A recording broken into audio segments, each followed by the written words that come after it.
Bismillahirrahmanirrahim. Assalamualaikum warahmatullahi wabarakatuh. Alhamdulillah. Alhamdulillah. Puji syukur, marilah sama-sama kita panjatkan kehadirat Allah Subhanahu wa taala yang telah memberikan kita kesehatan sehingga kita masih dapat berkumpul di kelas yang kita cintai ini.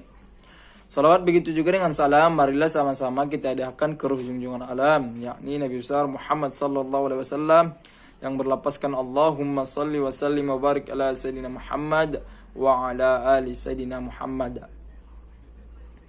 Rabbi shrah li sadri wa yassir li amri wahlul 'uqdatam min lisani yafqahu qawli.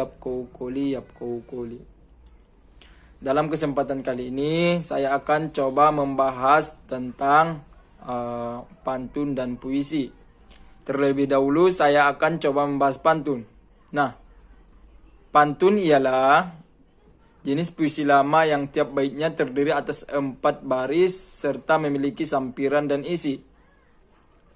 Baris pertama dan yang kedua merupakan sampiran, dan baris ketiga dan keempat merupakan isi. Nah, tentunya pantun ini sudah tidak asing di telinga kita karena di televisi pun sudah banyak yang membuat pantun. Nah, jadi dalam kesempatan kali ini saya akan coba menerangkan tentang ciri-ciri pantun agar kita lebih tahu mana dia pantun dan mana dia puisi. Nah, ciri-ciri pantun ialah jenis puisi lama yang asal bermula dari kata patuntun. Ini pada dasarnya diharapkan dapat menjadi penuntun hidup bagi orang yang mendengar maupun membacanya, tidak hanya sekedar berisi nasihat dan imbauan.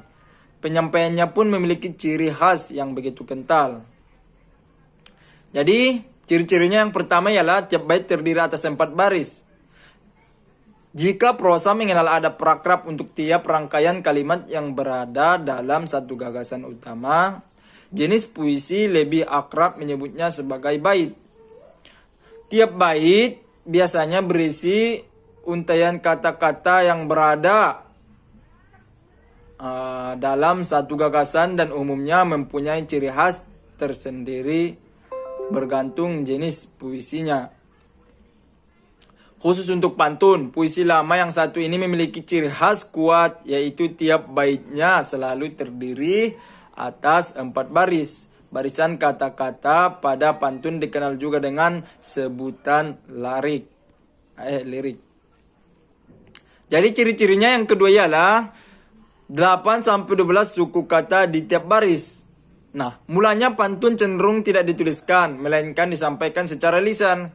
Karena itulah tiap baris pada pantun dibuat disingkat mungkin. Namun, tetap padat isi. Oleh karena alasan inilah, tiap baris pada pantun umumnya terdiri atas 8 sampai dengan 12 suku kata. Dan ciri-ciri yang ketiga, memiliki sampiran dan isi. Nah, salah satu keunikan pantun yang membuatnya menjadi begitu mudah diingat adalah jenis puisi lama yang satu ini tidak hanya padat berisi, melainkan juga memiliki pengantar yang puitis hingga terdengar jenaka. Pengantar tersebut biasanya tidak berhubungan dengan isi, namun menjabarkan tentang peristiwa ataupun kebiasaan yang terjadi di masyarakat. Pengantar isi pantun inilah yang kerap dikenal sebagai sampiran. Untuk masalah penempatannya di dalam pantun, sampiran akan selalu berada di baris pertama dan kedua. Sementara itu, isi pantun menyusul di posisi baris ketiga sampai keempat seperti yang saya jelaskan tadi. Dan ciri-ciri yang keempat ialah berirama abe-abe. Rima atau yang juga bisa disebut dengan sajak adalah kesamaan bunyi yang terdapat dalam puisi. Biasanya jenis-jenis puisi lama kental akan rima, termasuk dengan pantun. Khusus untuk pantun, jenis puisi satu ini memiliki ciri khas yang begitu kuat, yakni rimanya adalah abe-abe. Jadi seperti itulah penjelasan daripada ciri-ciri pantun. Semoga dengan penjelasan itu kita tahu mana itu pantun, mana itu puisi. Jadi tidak sampai di situ, saya juga akan menerangkan tentang jenis-jenis pantun. Nah, setelah kita memahami tentang ciri-ciri pantun, kini saatnya kita juga mengenal jenis-jenis pantun yang biasa diujarkan ataupun dituliskan seseorang. Jadi, jenis-jenis pantun diantaranya ialah yang pertama, pantun nasihat. Pada dasarnya, pantun dibuat untuk memberi imbauan dan anjuran terhadap seseorang ataupun masyarakat. Karena itulah tema isi pantun yang paling banyak dijumpai berjenis pantun nasihat. Pantun yang satu ini memiliki isi yang bertujuan menyampaikan pesan dan moral didikan. Nah, contohnya saya akan bacakan. Di jalan tak sengaja berjumpa daun sugi, ingat manfaat lantas cepat dibawa. Tiada belajar, tiada yang rugi, kecuali diri sendiri di masa tua. Nah, seperti itulah contoh pantun nasihat. Nah, jenis pantun jenaka yang kedua, sesuai namanya. Jenis pantun yang satu ini memang memiliki kandungan isi yang lucu dan menarik. Tujuannya tak lain untuk memberi hiburan kepada orang yang mendengar ataupun membacanya. Tidak jarang pula pantun jenaka digunakan untuk menyampaikan sindiran akan kondisi masyarakat yang dikemas dalam bentuk ringan dan jenaka. Contohnya, duduk manis di bibir pantai, lihat gadis aduhai tiada dua, masa muda kebanyakan santai, sudah renta sulit tertawa. Tentunya dengan pantun itu membuat orang akan merasa tertawa. Nah, jenis pantun yang ketiga ialah pantun agama. Jenis pantun yang satu ini memiliki kandungan isi yang membahas mengenai manusia dengan penciptanya. Tujuannya serupa dengan pantun nasihat, yaitu memberikan pesan moral dan didikan kepada pendengar dan pembaca. Akan tetapi, tema di pantun agama lebih spesifik karena memegang nilai-nilai dan prinsip agama tertentu. Contohnya, kalau sudah duduk berdamai, jangan lagi diajak perang. Kalau sudah dipakai, jangan lagi dibuang-buang. Seperti itulah contoh daripada pantun agama.